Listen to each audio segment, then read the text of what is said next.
Italian Wine Podcast. Chin Chin with Italian wine people.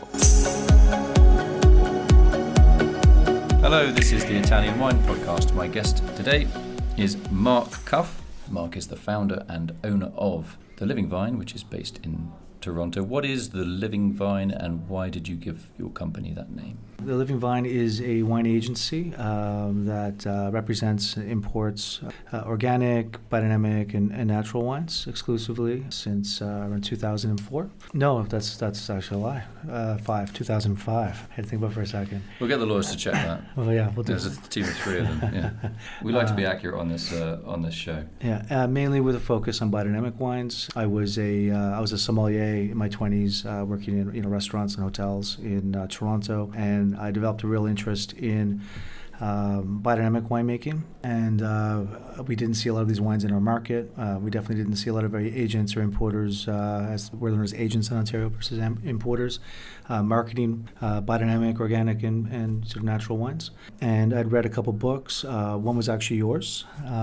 Checks in the post. And which, in your book on biodynamic wines was a reference point for me to, reach out to and research all of these wineries that just weren't in our market. And Ontario can be a challenging market to import wine in compared to other markets. As I was reaching out to all these other wineries to find out where could I buy them, where could I get them, more information, they weren't represented, they weren't in our market, and I saw an opportunity to start a different business that I really knew nothing about, other than the guys that would knock on my door and try and sell me Pinot Grigio and Napa Cabernet. So that's how the business started. Do you have a background? Have you got a business degree? No, I barely graduated high school. Really? Yeah. So that was just laziness and boredom rather than the fact that you got a brain. Yeah, I think. Well, my goal was always I wanted to open my own restaurant. I loved hospitality. I loved restaurants. So the sommelier thing for you was a way to get into that world. Was that right? Yes. Yeah. So I was very young. I was like 24, 25 years old. It's difficult to get a job managing in a good restaurant in Toronto at the time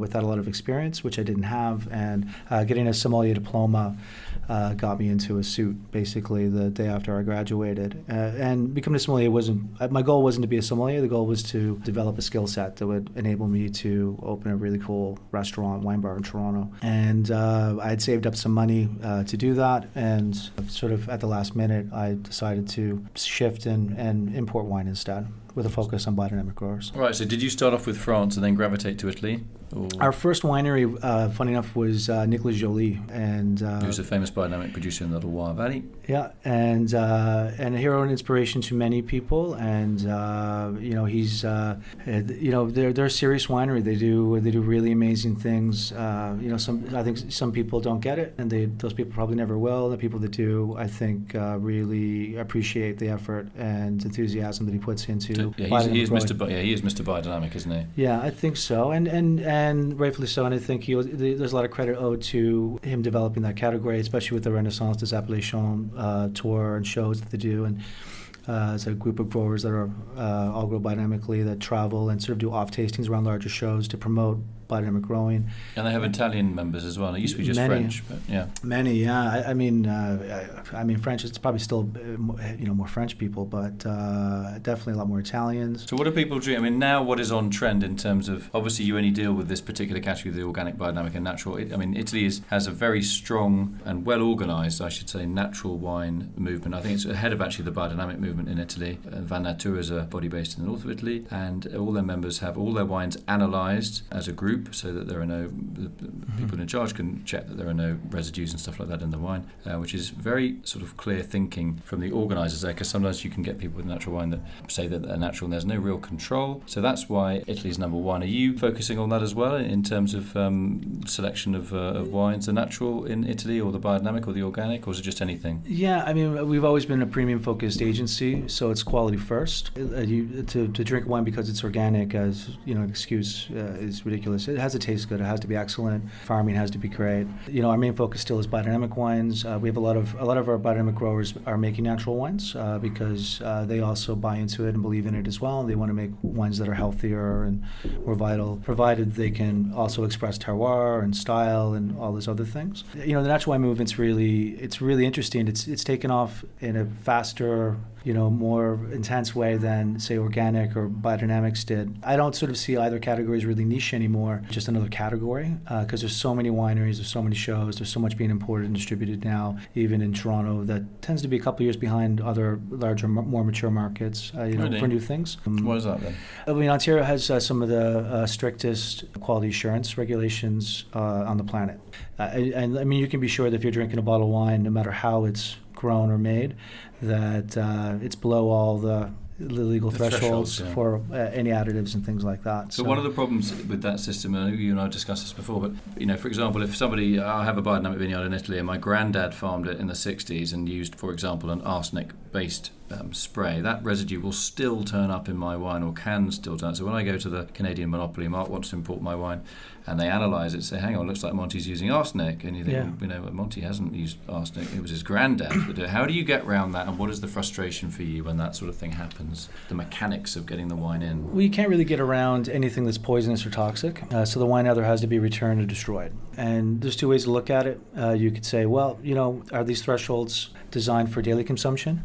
Like if I have a glass of like a fruit liqueur that has a high level of ethyl carbonate, which I might have at Christmas or at Easter or when family's over once, it's very different than consuming a glass of orange juice every morning with my breakfast containing 600 parts per million ethyl carbonate or something like that. You know what I mean? So that's one way to look at it, and you could almost make that argument. But in another way, I think that anyone that's growing organically, biodynamically, or naturally, I think has the environment in mind, and they don't want arsenic in their wines, and I think they would be disturbed to find out that it was there. I doubt that they would feel good about it. We're starting to see copper pop up a lot in biodynamic growing, and it's used in the vineyard, and it's also used in the cellar as sort of a last resort to maybe fix reduction. Yeah, for me, that's just bad winemaking.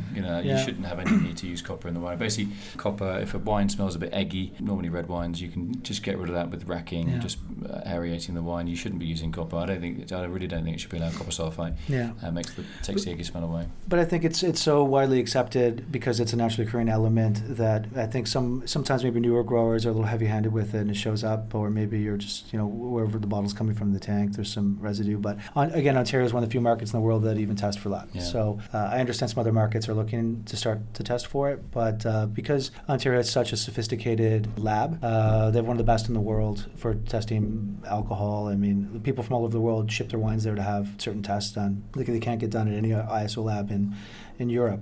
So it's almost too good.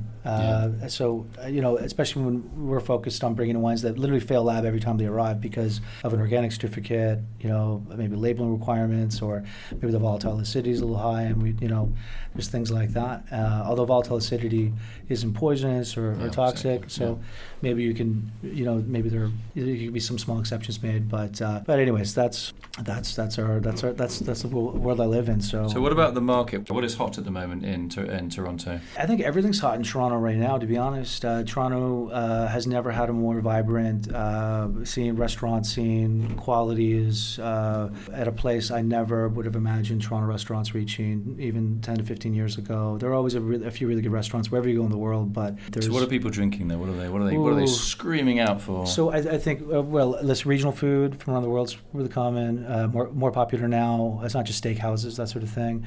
Veg focus. There's more of a focus on vegetables, lighter fared, healthier eating. And wine-wise? And so wine-wise, stylistically, we're seeing restaurants buy more medium-bodied reds versus oaky, heavier alcoholic wines that aren't food-friendly.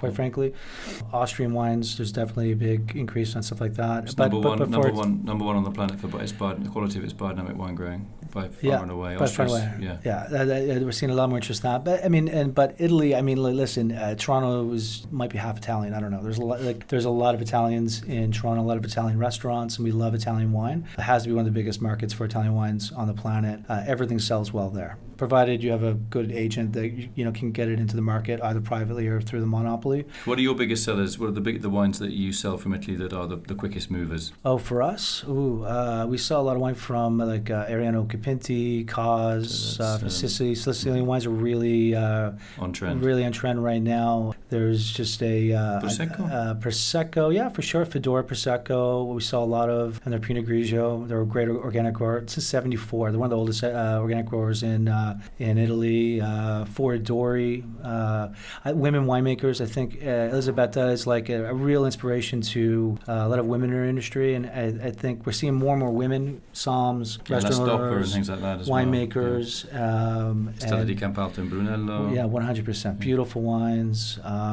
Salacuti. I mean, it's like legendary stuff. There's some really, really great wines coming into our market, and these wines were almost impossible to sell 10 years ago because we just wanted oak, alcohol, Parker points. If it didn't have 95 points, you couldn't sell it.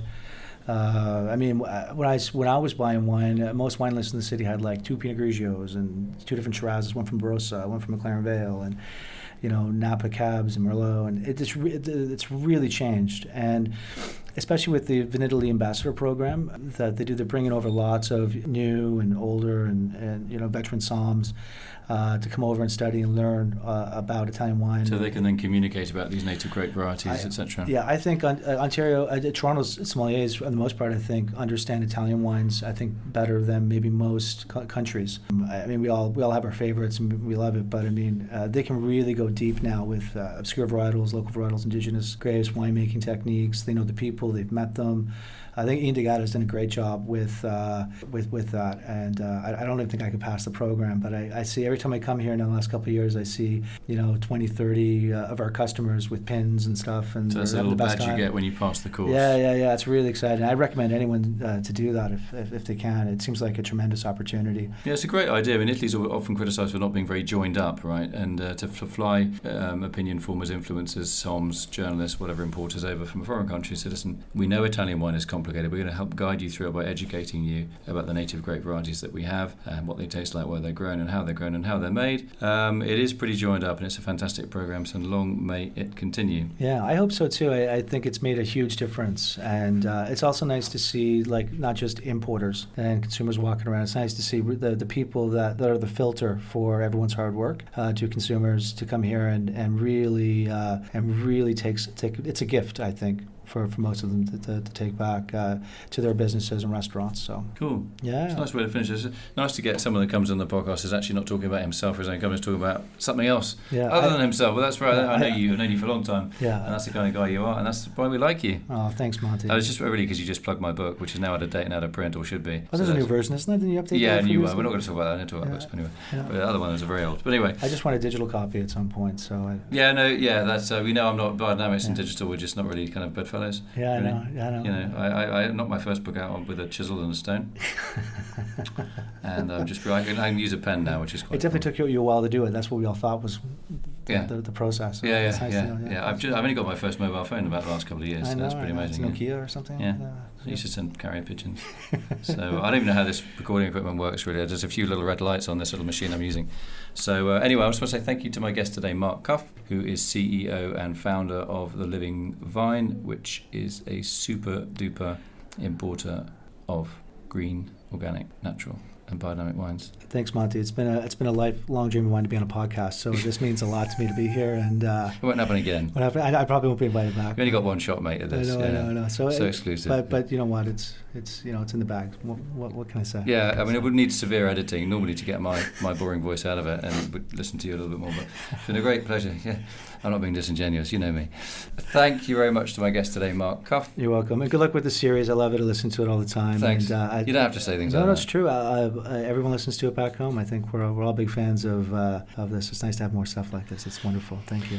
This is the fourth time I'm going to try and do the outro to this particular episode of the Italian Wine Podcast. My guest today was Mark Cuff. Mark, the door is over there, mate. Just take a right and don't turn around.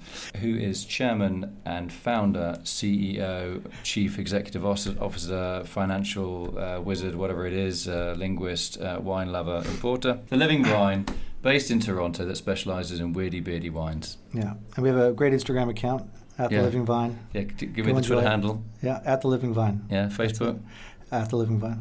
Instagram. At the Living Vine. What That's other all ones are Living there? Vine. That's it. That's all they are. LinkedIn. LinkedIn. I don't know. It's probably just Mark Cuff. You were quite impressed. I knew all these things, weren't you? What's that? Well, at least I know the names of these social media. Yeah, things. I'm Yeah. impressed. Yeah. Yeah, no. I'm impressed you have the headphones on. I mean, this is. They don't work. They don't know. No, they look great. They're just a prop. Yeah, they're photos. Yeah, we've got a glass. We're in this glass studio, so they're taking photos outside. So I look like I know what I'm doing. I've got a pen in my hand. I've got a laptop which doesn't work. It's not on. You can see it's not on, is it? No. Well, it's great to see you, and you definitely look like you know what you're doing. So appreciate it. Thanks, And, Mark. So what we need to do next time is maybe do a podcast where the outro isn't actually longer than the podcast itself. Sure. A little bit out of balance, I would. I have a very hard time saying goodbye. I think it's more my. I never would have guessed. My issue. Yeah. Might want to work on that. Should we do it? Say goodbye. Goodbye. Thanks. Goodbye, Mark. Ciao. Thanks a lot. Follow Italian Wine Podcast on Facebook and Instagram.